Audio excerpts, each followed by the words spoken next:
Смотри!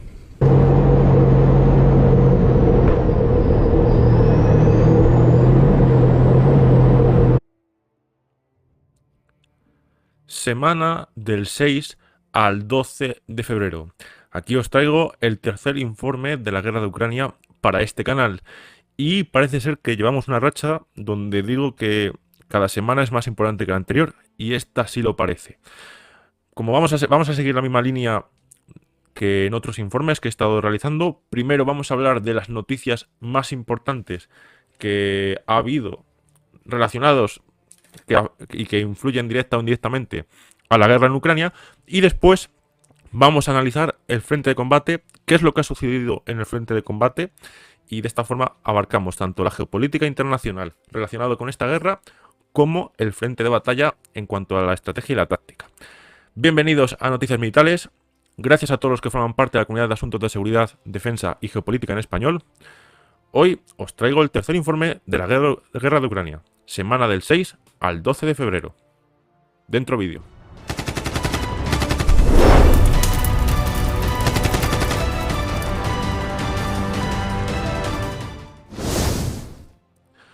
Bueno, pues ¿qué tenemos respecto a noticias que influyen en la guerra de Ucrania?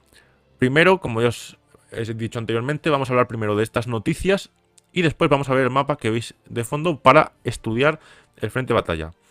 Lo primero es que el día 12 de febrero es el aniversario donde se cumplen ya 8 años desde la firma de los acuerdos de Minsk II. Es decir, esos acuerdos de paz entre Ucrania y Rusia relacionados con la zona del Donbass y con lo que sucedió en el 2014. Estos acuerdos de Minsk, posteriormente, se ha visto como declaraciones de la propia Angela Merkel han indicado que eran unos acuerdos dedicados a ganar tiempo a Ucrania, puesto que ya Occidente preveía que Rusia iba a intentar de una forma u otra, tarde o temprano, invadir Ucrania. Por lo tanto, fue tiempo para que Ucrania se armase y se preparase, y vemos cómo esos acuerdos en ese aspecto han funcionado. Después de ver esta pequeña anécdota del aniversario, vamos directamente al tema de China, puesto que China cada vez tiene más influencia en lo que viene siendo la esfera internacional y en las noticias. Cada vez se ve más hablar sobre China, antes no se veía tanto. China de todas formas es un país en cuanto a defensa y demás que es muy secreto, no publica qué nuevos avances tiene, no hay apenas imágenes de las unidades, no hay apenas imágenes incluso del equipamiento que tienen ellos mismos, muy poco, publican muy poco. Lo poco que venden a otros países terceros, que seguramente esté capado, es lo poco que publican. Pero bueno, ¿qué es lo que vemos sobre China? Vemos que cada vez tiene un apoyo más público a Rusia respecto a la guerra de Ucrania, que esto ya lo indicamos en el informe anterior. Anteriormente, el apoyo obviamente es lógico porque todo lo que viene siendo chips y tecnología que tiene Rusia para drones, etcétera, se lo está dando China porque con las sanciones no lo puede conseguir.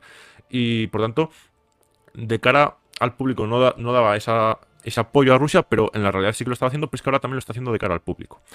China ha protagonizado uno de los momentos más críticos en cuanto a la seguridad de Estados Unidos con el tema de los globos espía.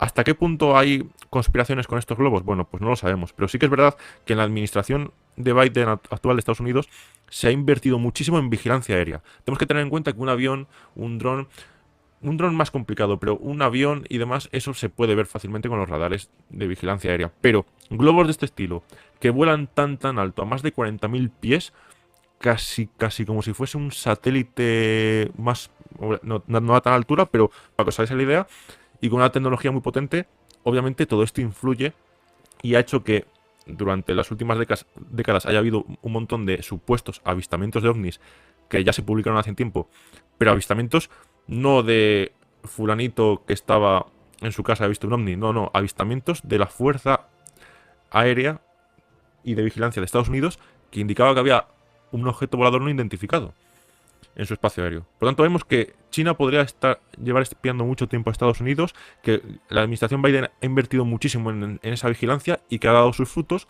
que han conseguido recuperar el globo chino del mar, y que no solo eso, sino que en la última semana, eso fue el primer globo chino con todo el boom de las noticias, sino que ha habido ya 4 derribos por parte del Mando Norteamericano de Defensa Aeroespacial, uno de ellos en el espacio aéreo de Canadá, de ovnis supuestamente de China. Después, declaraciones de China que considera, bueno, no considera, sino que ya ha confirmado que va a triplicar su arsenal de ojivas nucleares para 2035, para tener un total de 900 ojivas nucleares. Esto ya ha sido aprobado por Xi Jinping. Es decir, estamos hablando de cómo se va a rearmar China también en el aspecto nuclear.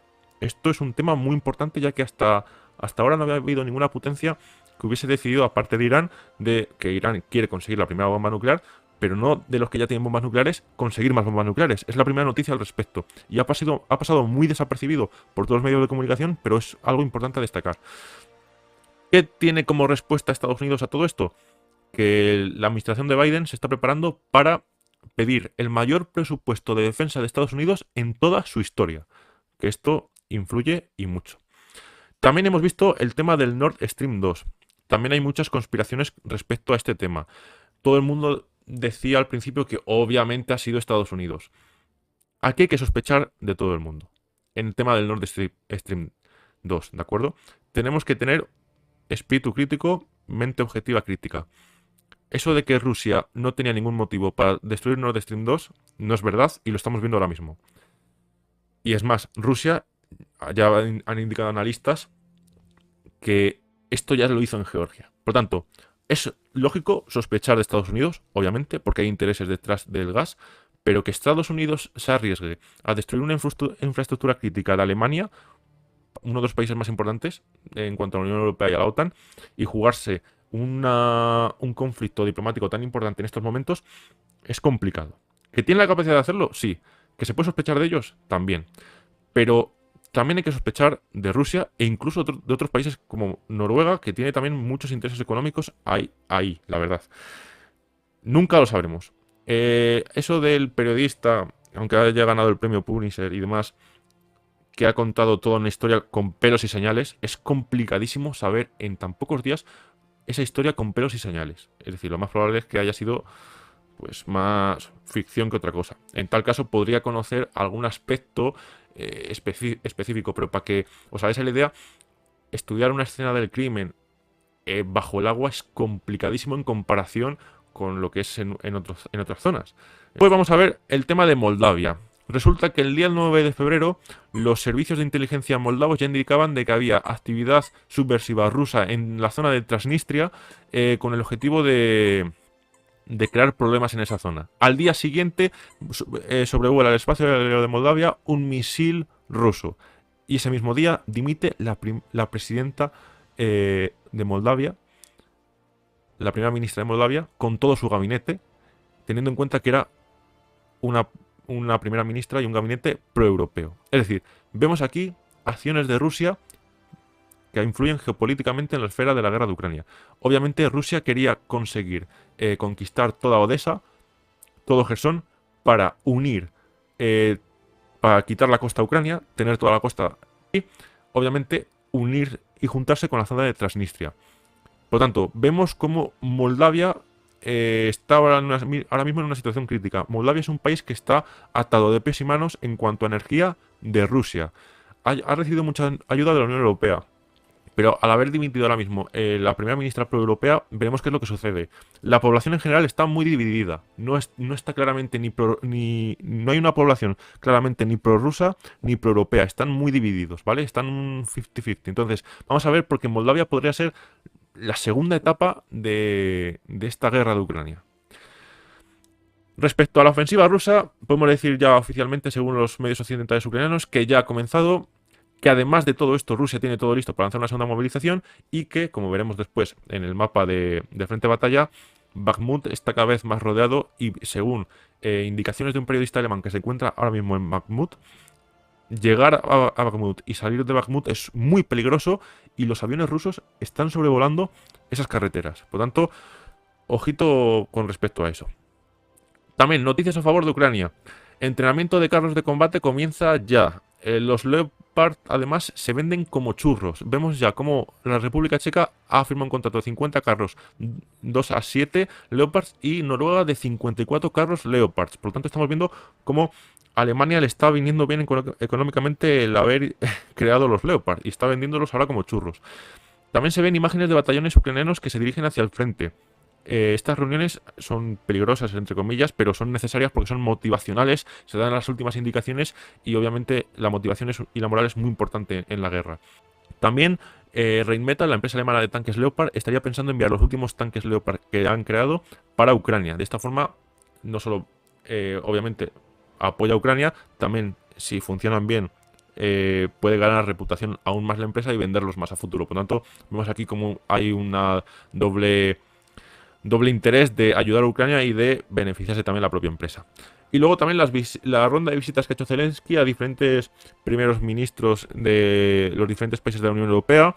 Vemos cómo las negociaciones con los aviones de combate siguen dando sus frutos. Ya se ha confirmado que Inglaterra y algún otro país no específico está preparado para entregar aviones de combate a Ucrania y entrenar obviamente a sus pilotos en esos aviones de combate.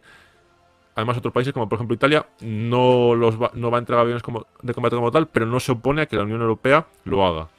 Y el 10º paquete de sanciones de la Unión Europea para Rusia, que incluye que todos los activos congelados que tiene la Unión Europea procedentes de Rusia se vayan a usar para reconstruir Ucrania, ¿vale?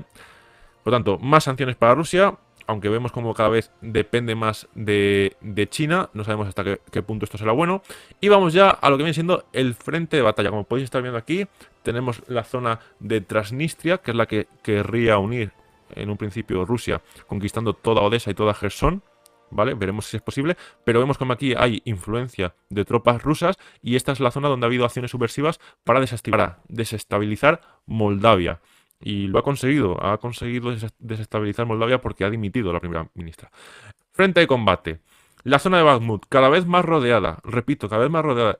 Esto es muy complicado. Yo no sé cómo se están dejando embolsar. He leído algún comentario de gente que no entendía cómo es que seguían habiendo aquí 5.000 civiles. Lo más probable es que esos 5.000 civiles no quieran irse de Bakhmut, porque son sus casas. Incluso son 5.000 civiles que, ya os digo, seguramente o no se quieran ir de sus casas y quieran morir allí si es que finalmente toman los rusos Bakhmut, o civiles que se han quedado a apoyar las tropas. Eso también es importante. Vemos como cada vez, ya os digo, Bakhmut está más rodeada. Es más, en la zona norte de Bakhmut vemos también aún más ofensivas y cómo toda esta zona podría llegar en algún punto. Es complicado porque está aquí este río, Siversk, la zona de Siversk, pero podría llegar a un punto, un embolsamiento muy grande en esta zona si la ofensiva de Crimea tiene éxito, pero seguramente no vaya a ser así. Pero esta zona sí que la vayan a ir reconquistando hasta este río, poco a poco los rusos, que como podéis ver aproximadamente este es el río que está siendo como la frontera ahora mismo, ¿vale? Entonces, seguramente los rusos vayan a conquistar como mucho hasta este río, si lo consiguen, ¿vale? Pero vemos que Bakhmut está completamente rodeado. Kreminia, ya lo avisamos hace 2 informes, lo predije que iba a haber una ofensiva en Kreminia y efectivamente cada vez hay más tropas en esta zona y cada vez hay más ofensivas, tanto en la zona norte como en la zona sur de Kreminia. Luego la zona de Donetsk sigue siendo una zona de ofensiva rusa, muchísimos combates. Esta zona hay que tener en cuenta que lleva casi desde el 2014, o sea, esta línea es la del 2014, por lo tanto, estas zonas están súper fortificadas por los ucranianos y es muy complicado avanzar para los rusos, pero lo están consiguiendo casa por casa, trinchera por trinchera. Repito, esta zona de Donetsk, fijaos, fortificada desde el 2014 y están avanzando poco a poco los rusos. Por lo tanto, hay mucha actividad también ahí. La zona más complicada, ya os digo, la de Bakhmut. Y luego, la zona en la que los ucranianos están teniendo un éxito tremendo. Aquí, en la zona de Vuhledar, los rusos están perdiendo han perdido ya más de un batallón. Es decir, aquí los ucranianos, por la razón que sea, no lo sabemos.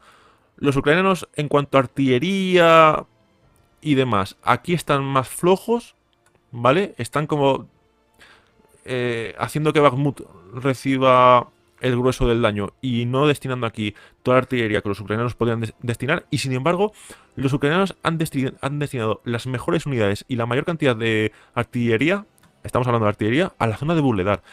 Y ha tenido su éxito, ya os digo, porque ha perdido Rusia ya un batallón en esta ofensiva y está teniendo Rusia un montón de pérdidas. Todo esto por imágenes, ¿vale? Todo esto lo tenemos confirmación por imágenes y vídeo. Es decir, esto no se lo inventa nadie. y ha perdido, ya os digo, Rusia más de un batallón entero en esta ofensiva. Es unas pérdidas terribles para Rusia. No sabemos la razón por la que aquí Ucrania, pues, aparentemente tiene más fuerzas que en Bakhmut o en comparación con los rusos, pero ya os digo, aquí Ucrania tiene una superioridad de artillería muy importante.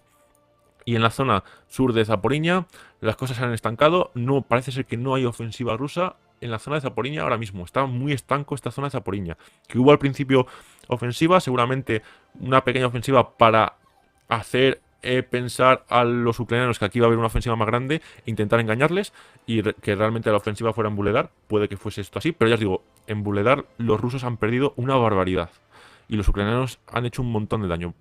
Vuhledar, ¿por qué es tan importante? Creo que ya lo comentamos en otras veces. Porque Vuhledar es el punto más cercano que tiene ahora mismo Ucrania para llegar hasta Mariupol. Mariupol es un punto estratégico porque es un punto no solo con costa, sino neurálgico de carreteras, como podemos estar viendo aquí. Y si la futura ofensiva ucraniana, imagináramos que hubiese una futura ofensiva ucraniana y fuese desde Vuhledar a Mariupol y conquistara esta zona, y conquistara Mariupol, cortaría la unión terrestre entre Rusia y toda la zona de Gerson, y ya con la destrucción del puente de Kreminia obligaría a que toda esta zona de los rusos solo pudiese ser abastecida a través de barcos. Esto es muy importante, ¿vale? Esto es muy importante, por lo tanto, Mariupol es un punto estratégico. Por lo tanto, creemos que Ucrania no está dispuesta a perder Vuhledar y tendrá aquí más tropas de las que nos pensamos. Y ya os digo, la zona crítica ahora mismo para Ucrania es Bakhmut y Kreminia, que los rusos siguen avanzando, pero la zona crítica sigue siendo Bakhmut. Espero que os haya gustado este análisis del frente de batalla y de las últimas noticias. Muchas gracias a todos, espero que hayáis disfrutado y aprendido con este vídeo. No olvidéis suscribiros y darle al botón de like si os ha gustado. Esta es la mejor forma de apoyar al canal. Cualquier opinión dejadla en los comentarios, las leeré con mucho gusto. Un saludo a todos y hasta la próxima. Adiós.